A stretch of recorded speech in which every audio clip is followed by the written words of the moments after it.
Good morning, ladies and gentlemen. Happy New Year to you, if it's not too late to say that. Welcome to the first show of 2022 here at Chatbox Productions and at headquarters here. It's a chilly start to the day. How you doing, my friend? Very well, Nick. Very well. Yes. Happy New Year to you all. Welcome back. 2022. Exciting times are in front of us. Well, hopefully for many of us. But what did 2021 have in store for you? What has gone and passed? What have you learned? What have you reflected upon?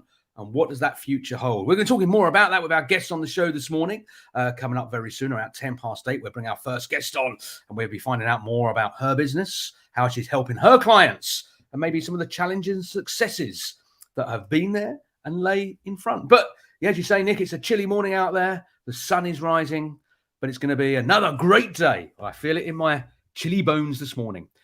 Question, Nick. Yes, my friend. Grandad Nick. You've got a new name this morning. Grandad Nick, tell us more. Oh, yes. What a start to the year. There is a new fan of the show hanging around. His name is Casper. Hello, mate. Wow, look at that. Wow. Look at Casper. Casper James Terry arrived on the 2nd of January, quite a bit early. Couldn't wait to start the year, the little fella. And he's doing all right. You know, my first grandchild. I know, audience, you're no doubt thinking, Nick, you surely are too young to be a granddad. And you're absolutely right. Yeah. Amazing, mate. Really phenomenally excited to meet the little fella and introduce him to the show. Wow. That'd be cool when I can bring him onto the show. Hey! Instead of our other baby, of course, which will soon be passing hands. Ernie has two dads and he's coming to his second home tomorrow because Nick and I are meeting up tomorrow.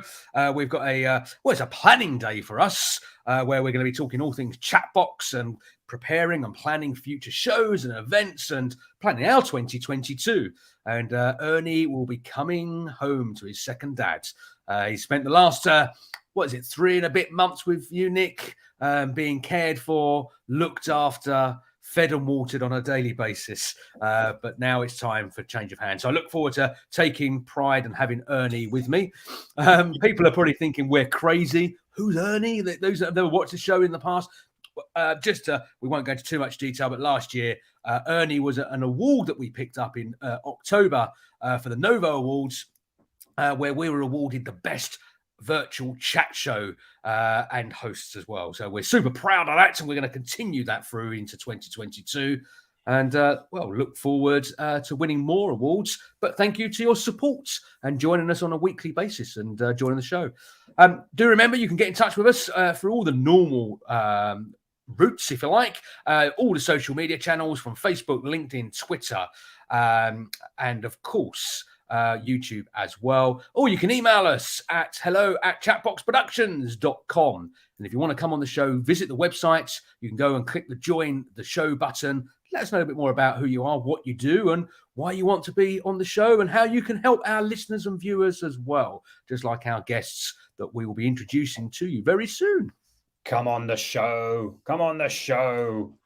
Hello and good morning, James O'Rourke, friend of the show. Happy New Year to you, my friend. Thank you for your congratulations. It's phenomenally proud to be Grandad Nick. Very, very excited. So, audience, got some questions for you. First of all, do you want to come on the show and share your knowledge, experience, your wealth of the stuff that you do and the stuff that you know? Share that with our lovely audience. Come on the show, share your magic. And also, what are you up to? How has 2022 started? Have you embraced your resolutions, your goals? Have you set any? Are you a New Year's resolution kind of person, or are you a goal setter? What does the year look like for you? Have you attacked the year with enthusiasm, massive optimism, or are you kind of trembling still because 2021 was a tough one? Let us know. Let us know what's going on in your world, and we'll share it if you wish. We'll share it, and together, hopefully, we can make things slightly easier. for one another. So, mate, what does your year look like? Have you, first of all, adopted Keith Morton's top 10 tips from the end of last year? I've got the top 10 tips here. Okay, I still got them from the show last week. Yes, I can't say I've ticked them all. I know it's early days, but one of the ones he mentioned about was, eating regularly, little and often. Okay, but also reducing that fat intake, biscuits and stuff like that. I put my hands up and said, you know what? I'm a bit guilty for a biscuit dunking morning, getting up. And that was a holiday thing, because now we're back to some normality. My daughter's back to school. It's up. We're 6 o'clock. We're sitting down for breakfast at 6:30 and so forth. So the biscuits are out the window. So that's the first thing.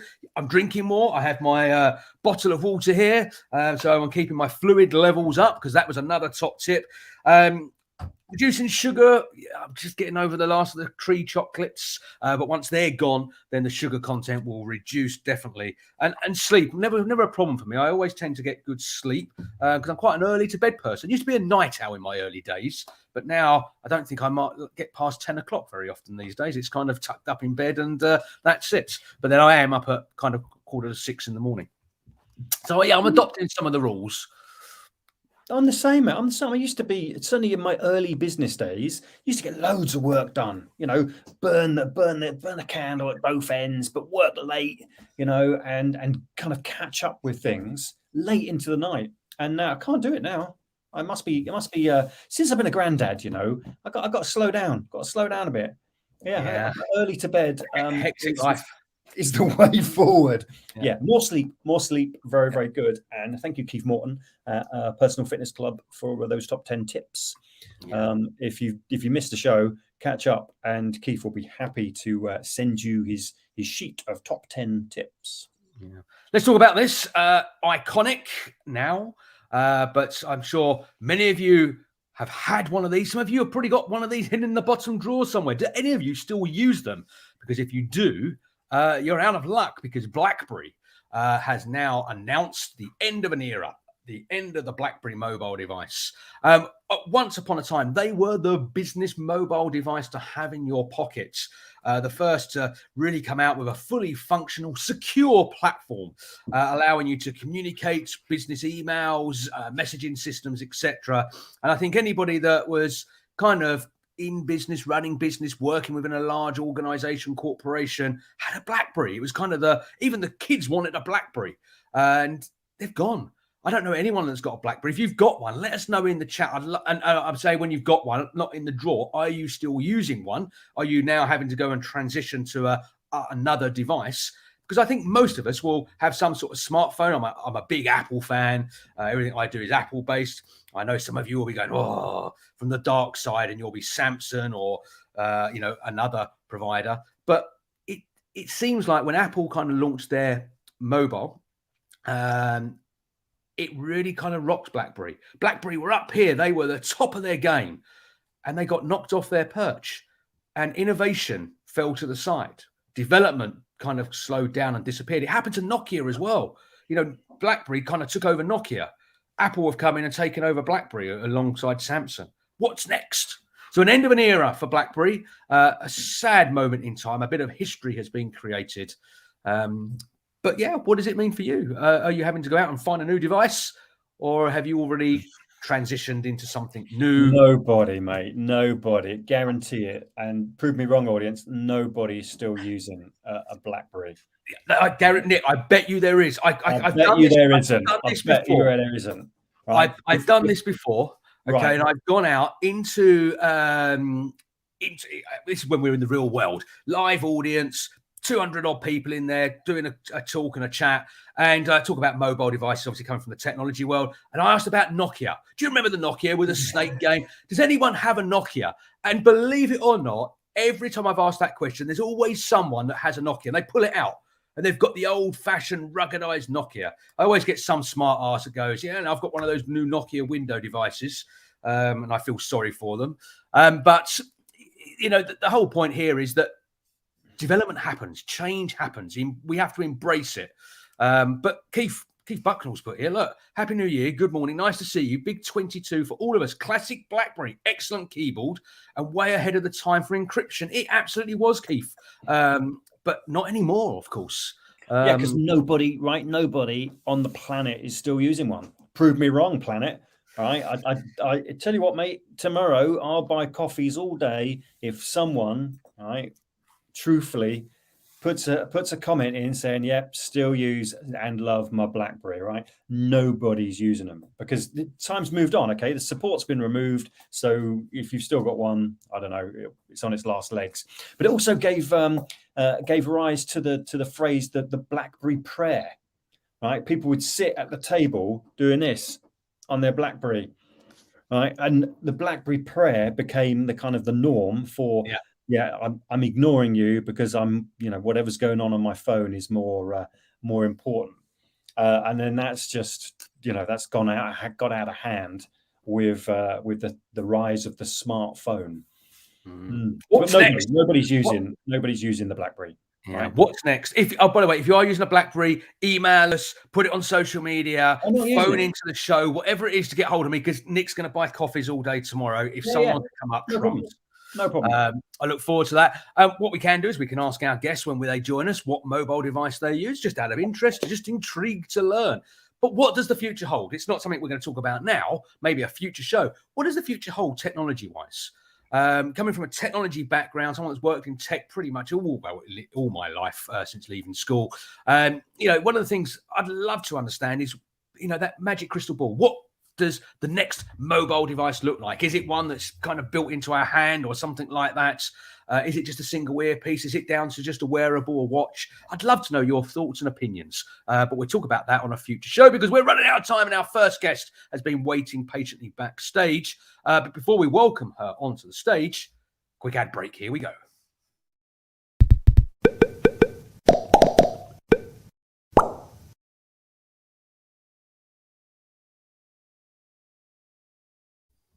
Thank you very much. Feet on the ground. If you would like to sponsor the show, new for 2022, if you want to get in on the action, let us know. Get in touch and say, "Oh, quite fancy my logo coming on the show."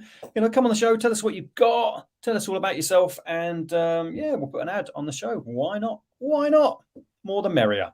So our first guest, very excited. Lots of questions for our lovely first guest. First guest of 2022. No pressure. Ladies and gentlemen, please welcome the lovely Anke Docherty. Good morning. Good morning. Let's shuffle you around, put your center stage. Good morning, Anke. Good morning, Dave and Nick. Nice to meet you on 2022. 2022 already. So are you excited about the new year, Anke? Are you got plans and kind of, is this a good time of year for you? Am I excited? Yes, I'm always excited with the new year, funnily enough. Not that it's a big difference necessarily, but I am excited. I do have plans, but I got a little bit away from the general New Year's resolutions. Like when I was a little bit younger, I made all the resolutions and thought, okay, everything's going to change. And I went a little bit away from that. Yes, but I still do have goals and stuff. So what is it you do? Tell us about you. Me? Okay, so my name is Anke Docherty. I'm German for everybody who has question marks in their head. What do I do? I'm an RTT therapist, rapid transformational therapist. For those of you guys who don't know what RTT is, it's a combination of different modalities. So it's a bit of coaching, a bit of psychotherapy, and a big part is hypnotherapy. And I do this mainly for entrepreneurs and coaches, business owners, however you want to call yourself. And I help those guys to break through blocks, whether it's personally or professionally. Okay, that's quite a lot on a first show of the year. That's quite a lot to take in. So rapid transformational therapy, which is coaching, hypnotherapy. So I'm an entrepreneur, right? And I'm a bit stuck. Okay, I'm not sure what my year will look like. I'm not sure which way to turn. How does that actually work? What does it look like?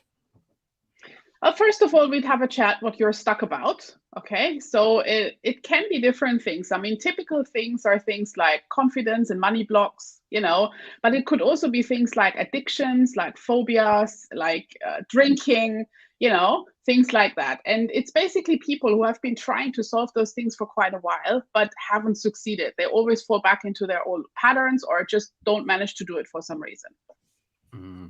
So really interesting. So if we take our entrepreneurial audience, many of them are running their own businesses, not all, but a lot of people that join us on the show and watch the shows run their own business. Maybe, recently started up during, the recent pandemic lockdown. We've had lots of new businesses that we've spoken to that have started up during these challenging times for most. Maybe they've been running 5 or 10 years. What's the typical kind of things that you come across? You've mentioned some there, but I'm thinking more kind of entrepreneurial. Is it that voice in the back of the mind that's saying, you can do it, you can't do it? Kind of telling us, when things are good, they're not good. It's always challenge our internal self. So it's blocking us maybe achieving more. Is it, you talk about money, and I know that's maybe something you don't get into, raising funds, but do you get people into the right mindset about thinking about their business and how they grow it and shape it? Talk about the entrepreneurial world. What sort of things are you getting involved with your clients? Yeah, I mean, I'm not a business coach, I'm not a person that gives you strategy about how to make money. Okay. But there are people, for example, I see this especially in women, funnily enough, that are trying to get a business off the ground, but that don't get anywhere. They don't show up. They feel very shy when they talk to people. They just can't go out there, tell people what they do, stuff like that. Okay, this is how it shows up. It's not that the person sits there and thinks, hey, I think I've got a money block. No one thinks that, right? It's more like the effects of what happens when you have those things. So people come to me and say, you know what, it's just not working. I can't get customers or clients. I don't know what to do, or I cannot speak up. I feel really uncomfortable in a networking situation. Things like this. And is that easy to unpick, or is it take like a number of sessions, or do you sit there thinking, 3 questions and we're going to get to the root of the issue? I don't want to make it sound easy, because it probably isn't. But are these blocks, first of all, are they temporary, and are they easy to overcome? Well, I think the first thing is to figure out where this block comes from. And we usually do that in one session. Okay, so we do this by going in hypnosis, because we have access to a person's subconscious mind.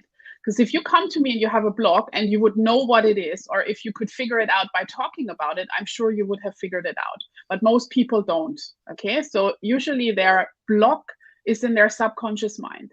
And we access the subconscious mind by putting people in hypnosis and by kind of figuring out what the block is, where it comes from.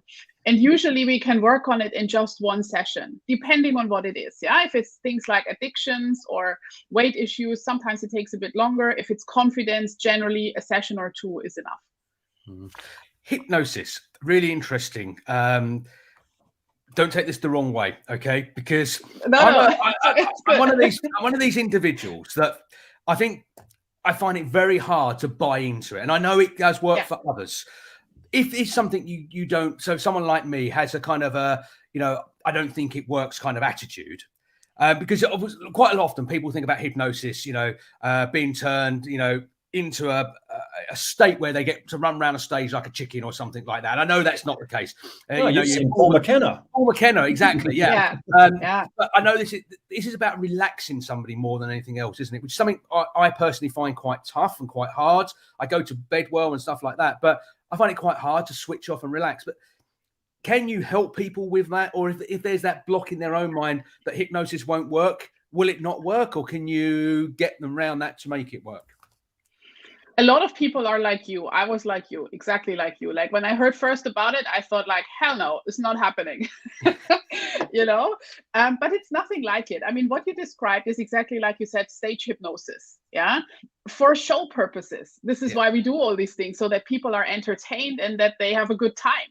But the way I use it, and many people use it, is more for therapy or coaching reasons, basically. Okay. And it has nothing to do like it. Like what I usually do with people that are really skeptical, I describe what I do exactly. This is the first thing. So the fear goes away and they actually know that they're not going to run around or bark or cluck or jump out of a window. This is the first thing. And the second thing is, I always ask the person, are you willing to try? Because if you sit there and you're like, okay, I'm going to prove you today that this is not working, then it won't work, because you're not ready to actually try it. You're ready to try. I would say in probably 95% of the cases, it works. Okay. Wow. And there's not just one approach, I don't have a pendulum which I swing or something. And it's not like that. There are different approaches, and if one doesn't work, we still have a few other approaches. So something generally works for everybody.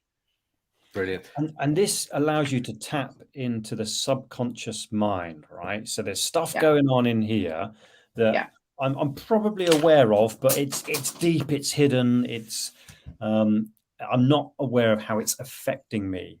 That must be massively revealing and often emotional for, I guess, for your clients. That suddenly they see something, or they reveal something that I guess it didn't register at the time. So it gives some examples. Just share some examples what that might look like.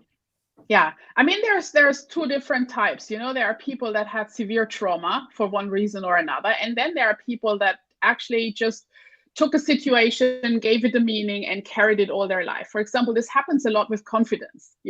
What comes up in a lot of sessions for people is, for example, there was that one teacher that always said, oh, you're too stupid, or you cannot do it, or the parent that says, it's just you will never make it, or just like these throwaway comments that for some reason stick with people. Okay, so they maybe experienced it when they were 7 or 8, but it sticks with them until they're 40 or 50. And they still have this voice in their mind. Now, it's not that they consciously see the teacher in their head every time they try to do something, but it's just something which is there subconsciously and eats away at their confidence, for example. Question. Over the last, over the last few years, the last 21 months, there's been a lot of restrictions, i.e. face-to-face restrictions. I assume, and it's an assumption, this can't work virtually, or can it? Can you take someone into that state of mind that you can work with them across a Zoom call or something similar, or does it have to be in the same room face-to-face? I personally only work virtual. I don't work face-to-face. Oh, wow. So it can be done through the screen. Yeah. We could have a trial. I know we're not going to do a trial now. I get it, but that's really interesting. So again, it's just about talking to somebody then and getting them to relax and calm down and asking the right questions and getting them to think at the right answers. Is that how it kind of works without giving too much away? Yeah, I mean, it's not a secret. If you want, I can tell you a few things how it works, right? So when I start with people, I mean, obviously we talk about it, we address all the fears and worries, because that's quite individual. So basically, to put somebody in hypnosis, the way I do it is I just ask you to roll up your eyes, right? So they'll probably flutter a little bit. I ask you to breathe in, to breathe out, to close your eyes, and we'll go down some steps, some stairs. Okay, and we'll do a few other techniques, and then most people are in somehow a relaxed state. It's not that you're in trance or something, or that you don't know what's going on. Like, somebody comes into your office, you will know it. If the doorbell rings, you will know it. It's just you're a little bit relaxed. It's nothing creepy or special, Do people find it strange virtually as well? Because we've had to adapt to this technical world where we're, having just phone calls now through video, or Zoom meetings, and people still have themselves on mute, even 22 months later. Do people find it strange that you're going to now work with them in this way for hypnosis, or do people kind of get it quite quickly and kind of feel quite relaxed about it? How are you finding that? With maybe the first time you work with someone, I get it, second, third, and fourth time, they know what the expectations are, what's going to happen. But the first time, are they a little bit like, rabbit in the headlights? Or could you explain it when you explain it to them, they kind of go, okay, yeah, I'm willing to give it a whirl and try it? Yeah, I mean, most people know what to expect because I generally send them a video where I explain exactly what we'll do. We also have a chat, so most of them are somehow prepared. Are they worried? Yes. Are they worried it will work? Yes, they are. But there are some people that don't like it virtual, and they just, it's not for them. Some people just want to do it in person, and that's okay too. It's just a different client then. I imagine, and I think one of the issues with trying to do things digitally is trust. Yeah. And you just have to work hard to build that trust, build that relationship before you get into the kind of the stuff that really matters. Do you find that an issue, trust, in an online environment, or is that something that's established very early on in your business? I think with the people that I've worked with, there's definitely trust. How they got it quickly or not, I don't know. Yeah, I think you need to trust the person if you go that deep, because it's usually highly personal. But the good thing is also when you do it online, I always say to people, if you don't like it, you press one button, you're out. You can literally just close it and go. And for some people, this is a relief as well, because they're like, well, I'm sitting in my own chair on my own sofa. And if I don't like it, I can just go. Whereas when I see someone in person, I cannot just run away. So there's pros and cons to it. I think it's also a bit of a personal preference, really.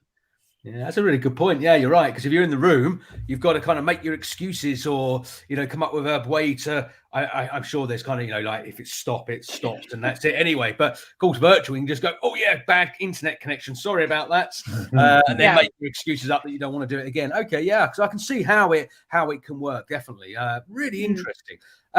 I'd imagine you've had some, again, obviously not to share, but you've had some quite interesting, if you could tell us stories, which we're not asking you to, but there's probably quite some interesting stories that come from some of these conversations that you have with your clients, from all different backgrounds, walks of life, challenges that they face, things that are holding them back.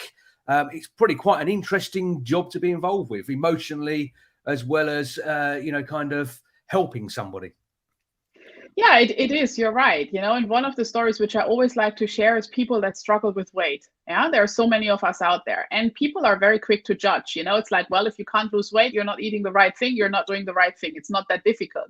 And it's true. It's not difficult, right? Everybody knows what to do to lose weight, yet so many people don't do it. Now, what I find with a lot of people is two things. There are those people that just don't want to do it, which is a different problem, okay, where I cannot help. And there's people that try, but where the weight always comes back.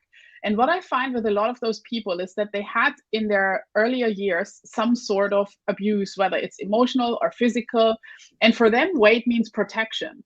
So as soon as they lose the weight, they feel they're not protected anymore. They're not safe anymore. So they don't want to lose the weight, because the mind is very clever, right? The mind basically tells you, well, don't lose the weight because, you may be weaker, or you may be attacked again, or whatever comes up. And we basically need to look at those things and fix them, so that the person can actually say, okay, even if I lose weight, I'm safe. That's a very typical example. So let's say we were in a session and we revealed something that one of my blocks. How would we fix that? So let's say it's a weight block, and at some point in the past, I feel as though weight is my protection, right?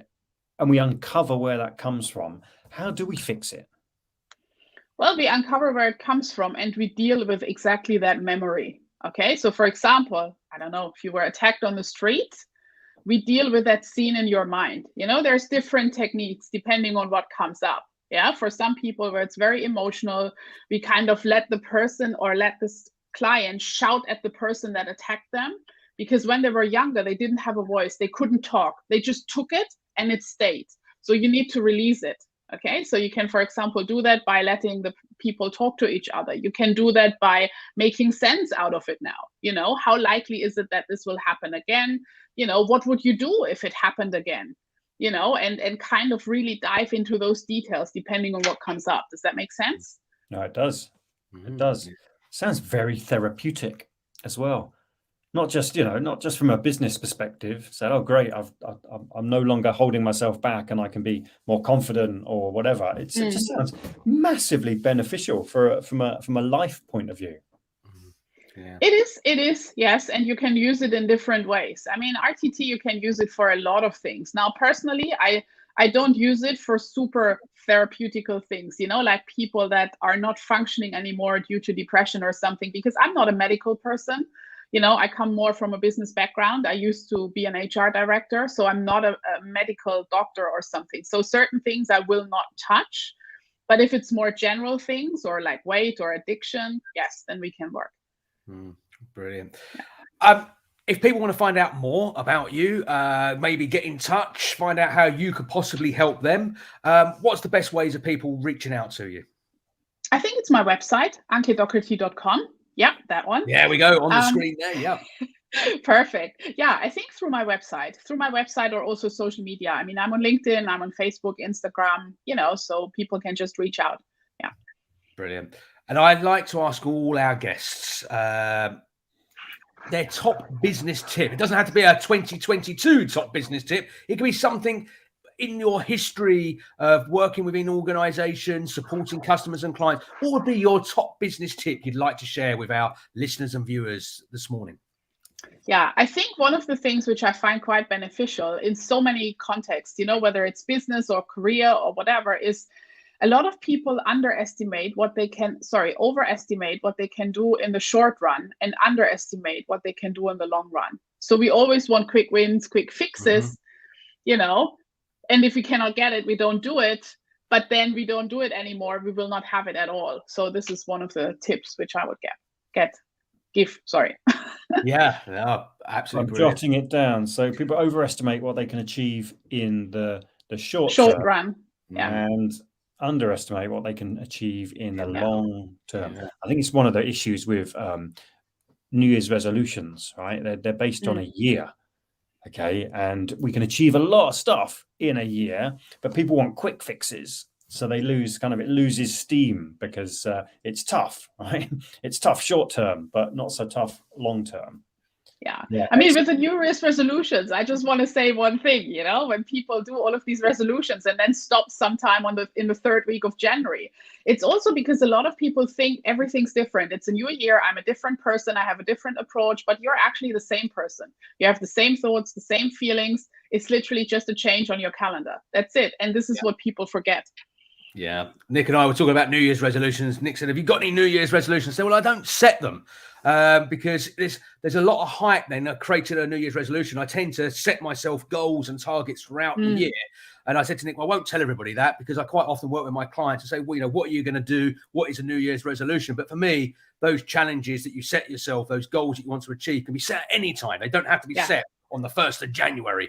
Lots of us set those goals. I'm going to join a gym. I'm going to go and get fit. I'm going to get healthy. I'm going to lose 10 kilos or 15 kilos. And then, as you say, they're not focusing over the long. They do 3 weeks and they give up and they've lost everything that they're trying to strive to. Anke, it's been a pleasure having you on here this morning and learning something as well. Maybe it's something I should follow up with you and see if I can get, maybe because it's virtual, we could record part of it, I suppose, and, maybe play it on a future show or something like that, if it was, of course, relevant, depending on what I ended up yabbering on and talking about. But it'd be really good to definitely follow up and connect with you on that. One last question before we say goodbye. Firstly, do you have a BlackBerry? And if not, are you an Apple or an Android type of lady? I did have a BlackBerry. I had several BlackBerries, but that was many years ago. And I'm more an Apple lady. Yes, into the Apple camp. Well done. Anke, it's been great. Thank you very much for joining us on here this morning. We look forward to catching up with you again very, very soon. Yeah, thanks for having me on the show. It was nice. Thank you. Thank you. Bye-bye. Take care. Bye.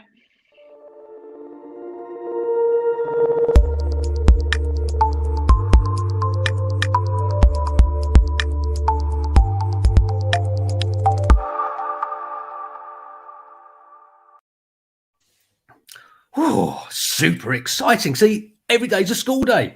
You learn something new every day. I've always been quite, kind of not sure about hypnotherapy and would it work or would it work? And, would I benefit from something like that? So I might have to follow up with Anke and find out a little bit more.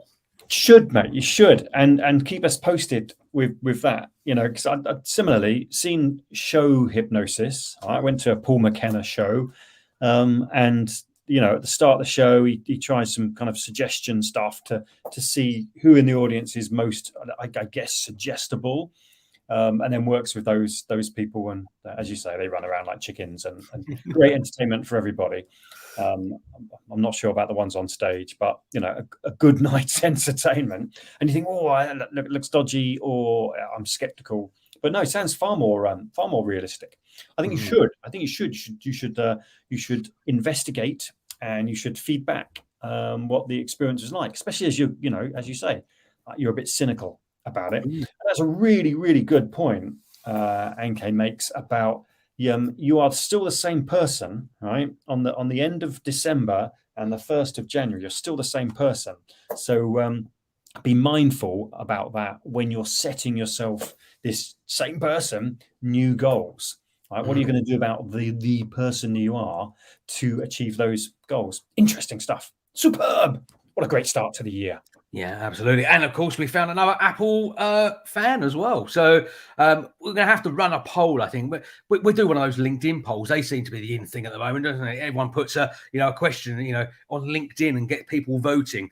Maybe we should do a Chatbox poll. And are you an Apple? Or there's the question: do you have a BlackBerry? Are you still using it? Because I still need my free tea and coffee tomorrow that Nick's and no one's put into. Let me just check the results for you. No one on the planet is still using a BlackBerry. Not even Mr. BlackBerry. Nope. I wonder if that's why they're closing the service down. It's just the thoughts, of course. Some poor old soul spent the whole of 2021 with the phone next to him, hasn't rung once. Right? He's got BlackBerry Messenger, and he's got no one to message because no one else has got a BlackBerry. Anyway, so if you have got a BlackBerry, let us know before the end of the show because I can get my free teas and coffees. And if you're in the Apple camp or the Android camp, I'd be intrigued to know. It's a very kind of a mixed split. I do tend to come across people that tend to utilize Apple devices more. But is it true you don't talk to someone if they're not an Apple person? Maybe. No, of course I would talk to them. I'm just keeping them at an arm's length.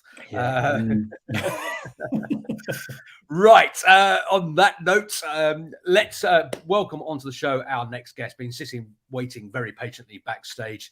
Going to be an interesting conversation here all around the digital landscape. Lots of us in business have, new year, we think about our business, how we can start to perform better. Through marketing, digital marketing, traditional marketing styles, all that type of stuff. And our next guest is an expert in this field, talking about the digital landscape, the things that we need to consider from our website through to our social media. As a business consultant or business digital marketing consultant, what he looks at is not just this is your website, but it's about how your website performs and works for you. It's about how your whole digital collection of marketing strategies come together. But let him explain it more than I can. Welcome on to the show, our second guest of 2022, Oliver Brock. Good morning, Oliver. Hi guys. Hi Nick. Hi David. How are you? Happy New Year. Happy New Year. Good morning to you, Oliver. So David had his best guess at trying to sum up what it is you do. I think he did an okay job, but not as good as you can, my friend. Give us a quick rundown. Who are you? What do you do? And how can you help our lovely audience? So, my name's Oliver. I run a company called Leading Motion Limited. And under that umbrella, we have a company called It's Easy Web Consultants, who are basically a platform for websites that allow, and their focus is on allowing the end user to be able to edit their own website very, very easily. Hence the name, It's Easy. And that's been a really successful company. We set up 13 years ago, actually, in Colchester from a standing start. I borrowed 20,000 quid from Sainsbury's for a car loan and invested in the franchise. And we're now the most successful franchisee in the UK with over 400 active clients, mainly helping clients to make their websites more effective and make their digital marketing more effective for their business. Now that sounds like before we get into the detail of the technology, right? That almost that throwaway comment, borrowed 20 grand, set up the business. That there's be a lot of entrepreneurs sitting there going, yeah, but you just borrowed 20 grand and went for it, right? It sounds scary. Was it scary? Pretty much, yeah. So I had a mortgage and 2 young children, and a good job, actually, a really good job in the construction industry as a technical sales manager, mainly working with architects in London, healthcare, company car, all the wonderful things that go around that. And but I'd always had something in me that thought I need to go and try something for myself. And I was always looking at different opportunities and looking at franchises that were coming on board. And It's Easy, the franchise, was a fairly new concept at that time. Websites were very clunky, very difficult, and it was a really good opportunity. So I went down to see them in Devon, actually. They're based in Devon. And that was it. I was sold. And then I sacked my boss. which was he was a nice guy. It was a good company, but it was a pleasure to do.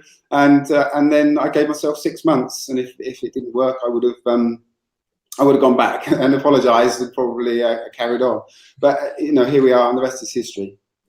So the assumption is then it worked out in that 6 months because you're still here and you didn't go back with your tail between your legs and saying, I know I sacked you, which is a great way of doing it. Love that. I know I sacked you. Is there any chance that we can renegotiate? So it all went quite smoothly, and you've grown over the 13 years and become very successful at building and developing websites and that whole digital landscape and looking after the business needs for that marketing arena. And let's be clear, it's kind of the digital side that is your area of expertise and knowledge and understanding. But you borrowed that 20,000, you sacked your boss, 2 young children, a mortgage, quite a big step in life to leap upon at that time, because quite a lot of people set up a business maybe when they don't have those commitments around them. What was going through, and if you can remember back 13 years, what was going through your mind at that time when you walked in there, said, I'm leaving, I'm off, you're sacked? What went through your mind at that time? Were you thinking, God, have I done the right thing? Am I, because this is inspiration for others that are thinking about doing what you've done. Yeah, I was properly scared. I remember phoning my dad and saying, is this the right thing? And he said, yeah, go for it. You need to do this because that's what you need to do. And I had good support behind me anyway. So, and the other thing was, it was do or die. So there wasn't like I was doing it part-time and I had a lovely job by the side of it. I had to get on with it because the mortgage wasn't going to get paid unless I got on the phone, got out there and made the effort and committed to it. And I had a bit of money obviously from that initial loan, which saw me through for a few months, and then it was I had to run, I had to get going, and that was the biggest stick really. I had to pay the bills and I had to feed the children. So yeah, it was a risk, and everything's a risk, but it was the biggest thing I've done business wise, and I've never looked back. Great news that it's been a massive success and continues to this day. And now you're working in digital strategy, right? So from a young business point of view, what do we need to think about? Right? So I run a business. Right? I have 2 businesses. What should I really be thinking about? Because I'll probably sit on my laurels. I've got a website. I don't like it. What advice would you give a business like mine? Well, you hit the nail on the head there, actually, Nick, saying you don't like your website, because if you don't like it, why is anybody else supposed to like it? So that's the starting point. I always say, the website is kind of, for most businesses, in the middle, and then you've got your other digital kind of things going around it, your social media, your video, your email marketing, all the other things that go around that. So you've got to like your own website. You've got to be proud of it. So I often speak to clients and say, I haven't looked at my website for 2 years, new clients, and I say, why is that? Well, I daren't look at it because I'm scared of what it's going to look like. And that's not how it should be. We need to make sure that that's not the case. Websites need to be kept up to date. I can't build you a lovely website and then disappear. We need to make sure that website's bang up to date, both technically and in the front end of the website. So I encourage my clients to, send me a blog or to write a blog and put it on their website, because it is very easy to do. So it's about keeping the website up to date at all times. And content is key, isn't it? So you can build today, if you had a new client come on board, you can develop and build them a new shiny website, something that they're going to be proud to say, that's my website. But if they're not keeping it up to date with not so much news, but blogs, information, keeping the content accurate, refreshing it, again, it's not necessarily a weekly thing. It does depend on who the audience is, what type of market sector you're into and stuff like that. If you're consumer facing, probably needs a lot more updating, where it's B2B, maybe not as much, but it needs updating. There's no point having a website and then 2 years down the line going, I better have a look at that and think what alterations and updates need making. So it is a living, breathing thing, isn't it? They should be keeping on top of it regularly. And as you say, not going, I haven't looked at it for the last 2 years. I can't remember what I've got on there anymore. Yeah, it's often the case. They might have a blog, and it's not just small businesses. I look at bigger businesses as well, and they haven't blogged for 18 months, and you think, well, how does that look? What would your clients think, or prospective clients think, if you haven't blogged? And it's the same with social media. People love to set up social media, and they love the idea of it, but actually to commit to it's a different thing. So if we bring in a partner or somebody that can help with that alongside the website, then everything kind of links up, and that's what we ultimately need to do: make sure it's all linked up.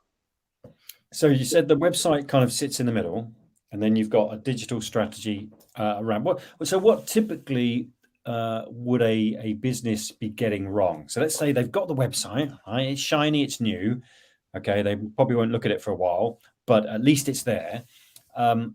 What else should we be thinking about? All right, we're hitting 2022. Digital strategy sounds like a great idea. Where do we start? Well, we need to be in touch with our clients, or existing clients, obviously, because there's a massive resource there to be maybe upselling or offering other services to them. So the first thing and I don't see it very often actually with my smaller clients, send out a newsletter once a month. Invite them back to the website to have a look at maybe a new product you bought online, or a new service you bought online. And that's a really simple thing to do, and to monitor. You can do email marketing through a couple of good platforms now that can monitor it. It can show you who opens that email, who clicks through back to your website. It might sound a bit creepy, but it's all good data for you to go back to your clients and say, well, I see you're interested in this. I wonder if you're interested in that. Can we have a chat? So that's the first point. You can really add value to your existing clients with email marketing, and then obviously reaching out further with email marketing to a wider audience that people might be interested in your services later on. Exactly the same with social media. Yeah, no, absolutely. If we think about websites, let's take someone that hasn't done anything with their website, maybe for, let's say, minimum of 2 years. In some cases, it could be 5, maybe even 10 years that people have created a website. As you say, it's a core of a business, because quite often if I engage with somebody, and virtually at this stage more often than not, I will look at their website. If they give me a business card, the first thing I'm going to do is go and have a peek at their website to learn a bit more about who they are, what they do. I'll also use the other tools like LinkedIn and stuff. But if their website's that far out of date, maybe it's not mobile compliant. And just for those that are not sure, but lots of us are using mobile devices now, tablets or phones, to look at websites. Lots of websites, older websites, won't be compliant, so they won't fit, they won't read well, they won't look great, they won't interact very well. I assume you're going to be turning around to someone saying, look, your website is dated, not just because of the content, because that might not be as much out of date, but the way it operates, because technology's moved on. So I assume everything you do then kind of fits and ticks all these boxes, makes it compliant, makes it usable on the move, and all that type of stuff. Yeah, that's correct. And that's the wonderful thing about the It's Easy platform, is because all that stuff is taken care of by our team. We're more of a boutique kind of operating system, and we're quite a small company. I think we've got about 5,000 or 6,000 websites nationally, and a team of about 25 down in Devon. So which means we're in control. We don't bring in developers from other countries and stuff like that. Everything's done in-house. So if there's a change with the Google, Google anagrams and the security and the speed, if Google and the search engines are making changes, basically we're on top of it. So clients don't need to worry about that. That's a foremost thing, that we sort it in the background, and they don't even have to know about it. Sometimes we'll put an update out, but generally it's all taken care of. And it's not something even I have to worry about. I just get an update. I thought you were talking about me, David, when you said, "Oh, someone hasn't looked at their website for a decade." It was a hint, Nick. It was a hint. I've made a note on my pad here: website sort ! New Year's resolution 2022. Yeah, and you're right. It's too easy. It's too easy to kind of, quite exciting at the time. Get it done. Latest information. It's all good, and then life takes over, and you're busy doing other things. It's too easy for me. It looks like too much of a chore, right? To start again with, because it would be starting again with all the website stuff. Is there any quick fixes, Oliver, in the meantime, before I get to this website sort ! Comment? Quick fixes for me and or any business and their kind of digital strategy? Yeah, I mean, going back to keeping up to date, if you haven't blogged on the website, it's just going to look really bad. You know, things like testimonials that you can get, especially in Google. But keeping up to date is key. If it's not mobile friendly, as David said, that's, you know, I still see it. We amazingly still see it. And there's different variations of mobile friendly. It's not, you know, okay, that box is ticked. It's not always the case. So look at your website on your tablet, look at it on your phone, look at it on your TV, look at it on your screen, and just try and look at it through the client size maybe first, and write yourself a little list. That's probably what I would do. And then go back to your developer and maybe, you know, get a meeting together and try to see how it can be improved, because they're always moving. These websites are moving all the time. You can't just design it and then, you know, bye. It has to be evolving. Could you be like Blackberry otherwise? You'll be left behind because you haven't innovated, you haven't kept up to date, and someone's come in and trumped you and done it better. So if we've got people listening to this and they're thinking, do you know what, my website is a bit dated, it does need a refresh, I needed another pair of eyes to go across it. Of course, we're talking to an expert here, yourself, Oliver. How do people get in touch? What's the best way for them to reach out to you and find out more? Well, what we'd normally do is we'd have a meeting with people. It can be virtual, face-to-face, and it's just an intro meeting, really a sighting meeting to understand our clients' businesses. We really do still like to meet face-to-face, because I think that's the best way to connect with people and to understand what their requirements are. And then we go from there, basically. You know, a bit of advice. We can do a digital audit as well through Leading Motion, if that's what people want, which looks at the website, obviously, but it looks at a lot more stuff as well around that. So, you know, that needs to be done. So that's really the starting point.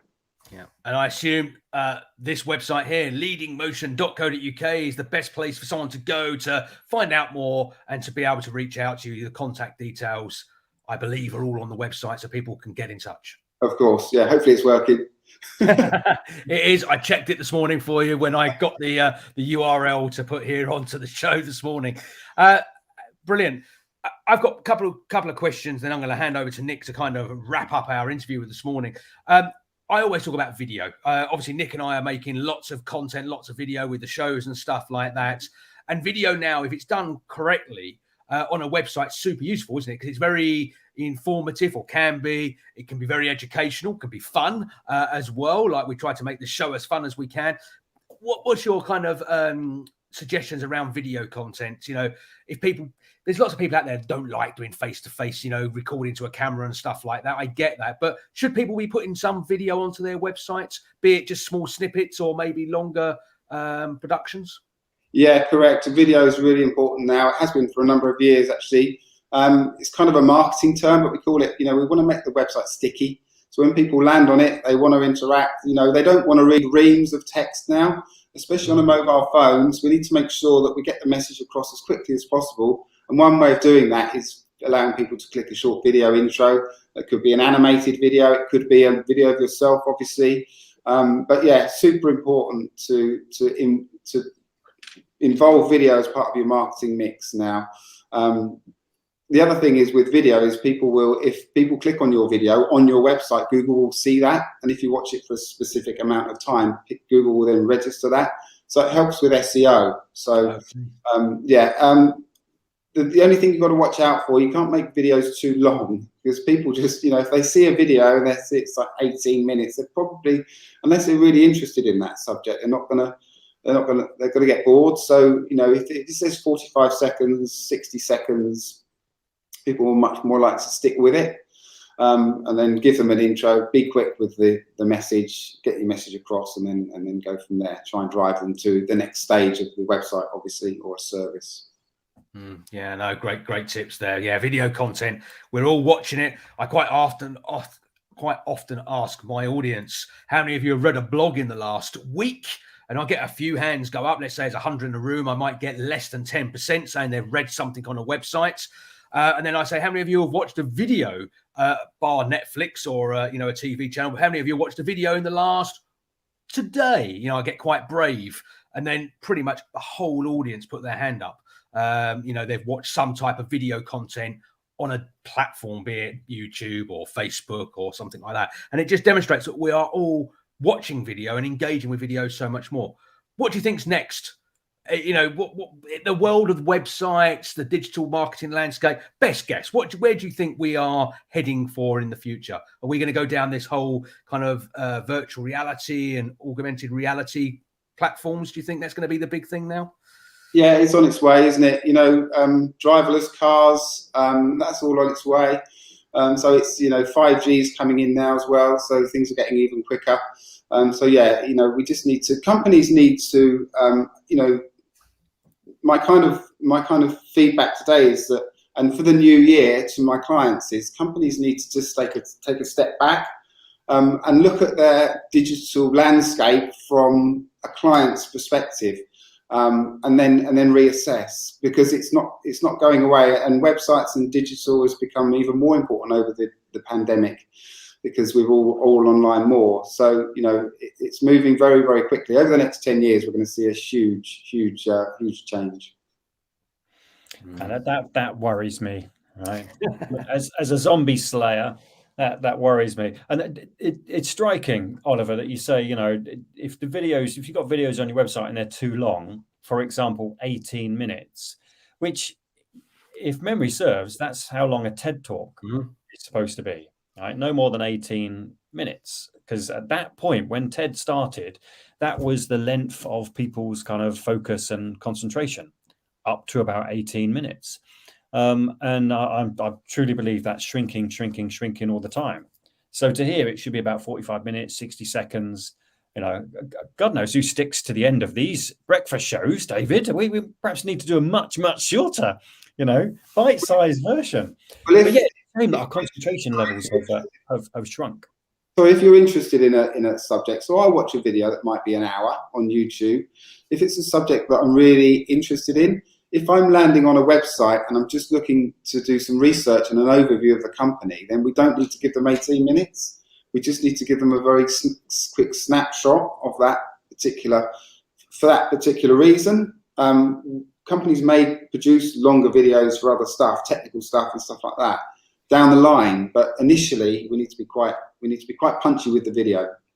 Yeah, no, I do agree. Yeah, shorts is sweet and informative, and done right, it can be absolutely perfect. Give them a snippet and then encourage them maybe to watch something longer thereafter as well. Oliver, it's been great having you on the show this morning. Top business tip for Nick to write down, to put into our business book Bible. What would you suggest is your top business? It could be related to your industry or something you've learned over the years. I think I've been thinking about this. My top tip is people still buy people. With all this wonderful technology, you know, all this video and the World Wide Web, people still buy from people. So, and I still maintain, when I talk to my clients or potential clients, and I still push for a face-to-face meeting. If they're not comfortable with that because of whatever, then fine, we can do it over video. But I get much better results over the 13 years I've been doing this when I meet people and engage with them and learn. I can learn a lot more about their businesses to help them make their digital landscape work better for them. So yeah, people still buy people. Yeah, top tip. Very good, very good. And one of the challenges for 2022, I think, for most businesses, in an environment where people perhaps aren't comfortable meeting face to face or can't, how do we make them as comfortable as possible online? That's a challenge. Audience, feedback to us over the next number of months. How are you creating that face-to-face like experience online? I'll be very, very interested to know. Oliver Brock from Leading Motion, been a pleasure having you on the show this morning. Have yourself a wonderful day, and we'll catch up with you at some point later this year for some more top tips to getting your digital landscape working better for your business. Thanks, guys. Thanks for having me on. Cheers, Oliver. All the best. Bye-bye.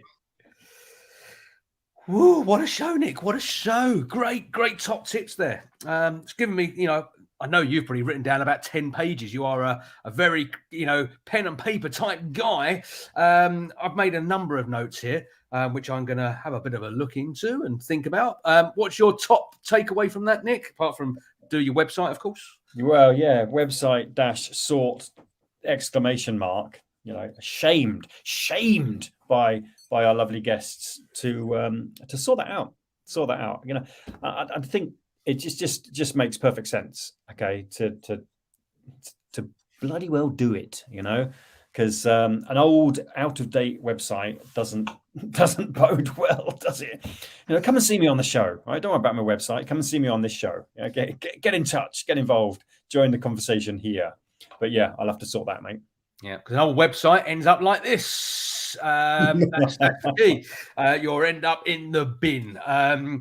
Okay, last few things before we say goodbye. It's dead on 9 o'clock now. For those that are interested, I haven't seen any of the up-and-coming trailers, but Dragon's Den is back tonight, 8 p.m. on BBC One, followed by The Apprentice, because obviously there was a gap where that didn't happen due to the whole pandemic, but I believe The Apprentice is back, so I'm intrigued to see what falls we have on there starting this evening. So I'm going to watch that. I'll report on it weekly. I'll give you David's weekly feedback on The Apprentice. We'll see where we go. And of course, if you are linked to me on LinkedIn, I've got a couple of The Apprentices that I follow and chat to. Be great to get you on the show. So now The Apprentice is on to talk about your experience in the past as well. So do get in touch, do reach out, let us know. Excellent, mate. Great show. Great start to 2022. Lots to do, lots of exciting stuff, lots of challenges ahead. Thank you very much indeed, audience, for following. Please continue to like, to share, to subscribe, and most importantly, get involved in the conversations. Yeah. See you next week, Thursday morning, 8 o'clock. Bye-bye for now. Bye.